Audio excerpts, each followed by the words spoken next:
To access the staff setup, you firstly need to have system administrator rights.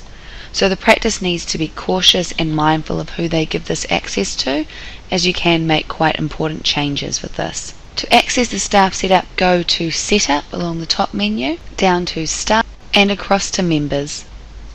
This opens the staff members window where you can see a list of all the staff members at the practice.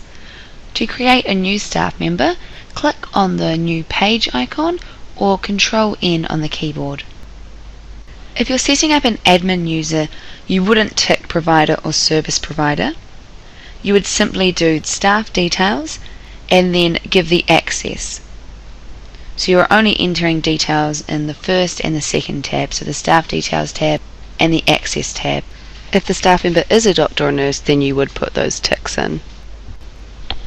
So I can then enter the code, so it's usually the initials, and the internal name would be the full name,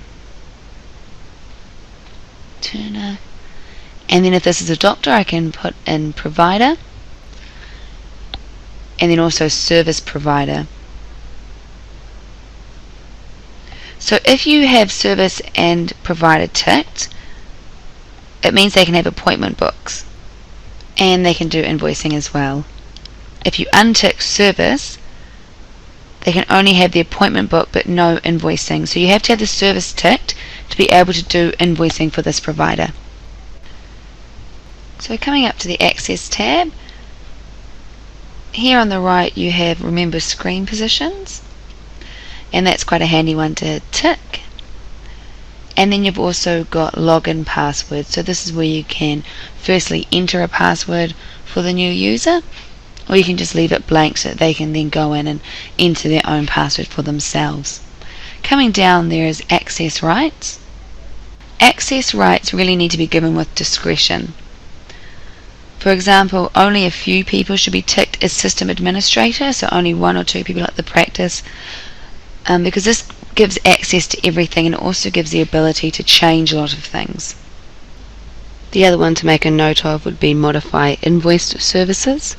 You need to really be wary of giving this access out as well, as this is going to enable staff to be able to change invoice amounts or services after they've gone through, so it can be an issue with reporting and auditing purposes, but also you need to be cautious of who you've given that access to.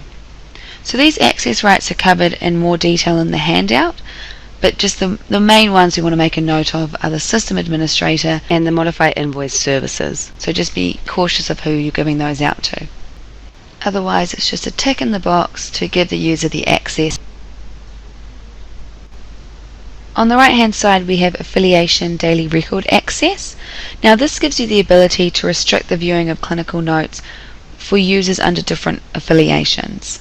So for example, a doctor's affiliation is NZMC, New Zealand Medical Council.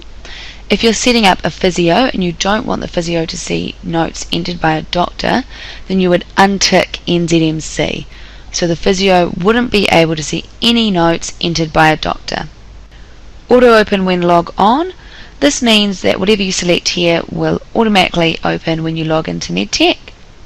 A popular one would be to have the 2 appointment books ticked for reception, so when they log in the appointment books will automatically open.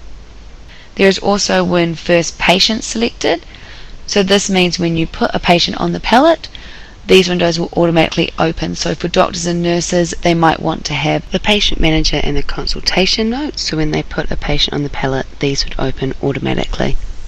So for an admin user, this is where you would stop. You just need to do the first 2 tabs. For a provider, service provider, you need to fill in more relevant information, and that will be covered in the next segment of slides.